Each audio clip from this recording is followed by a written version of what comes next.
Bé, nosaltres presentàrem ja en setembre del 2015, només entrar aquesta moció, perquè creiem i continuem creient que l'administració, en tant que gestora de diners públics, s'ha de dotar d'eines i mecanismes que garantisquen la transparència i el correcte desenvolupament de totes i cadascuna de les seves activitats. De la mateixa manera que l'Ajuntament té la responsabilitat de garantir que els serveis públics cedits a tercers es desenvolupen en les condicions adequades i termes pactats. Estem parlant, per tant, de contractes d'obra, serveis, concessions, subministrament, etc. La responsabilitat de l'Ajuntament no acaba en el compliment de la llei perquè fa el procediment administratiu, redacció dels plens, adjudicacions, sinó que ha d'arribar fins a la comprovació de que allò contractat s'ha complert de manera adequada i de manera completa. Hem controlat i així hem acordat no solament la creació de la UNICOBE, la unitat de contractació, per tant, li contestaré la pregunta del senyor Juan Giner, en part, per això presentem esta nova segona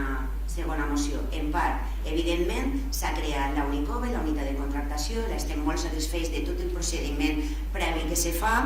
hem controlat els grans contractes que no s'havia fet mai en aquest Ajuntament, els efectes que ha provocat el control sobre neteja viària, neteja d'edificis i el contracte d'esports donen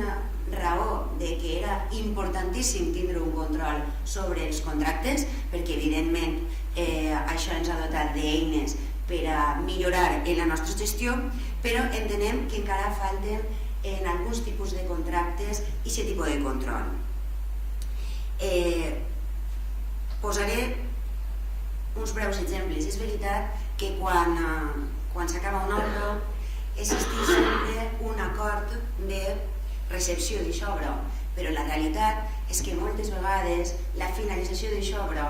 a la vista de qualsevol ciutadà no és la més adequada i el que volem és que els tècnics responsables de l'obra emitisquen un informe on aquests contractes, que no són els grans contractes de l'Ajuntament, que com he dit ja s'estan controlant, que són els més xicotets, se facin responsables de la utilització de materials en algunes ocasions inadequats o de finalitzacions que a simple vista no són les més adequades. I en el tema de les concessions administratives també pensem que existeix una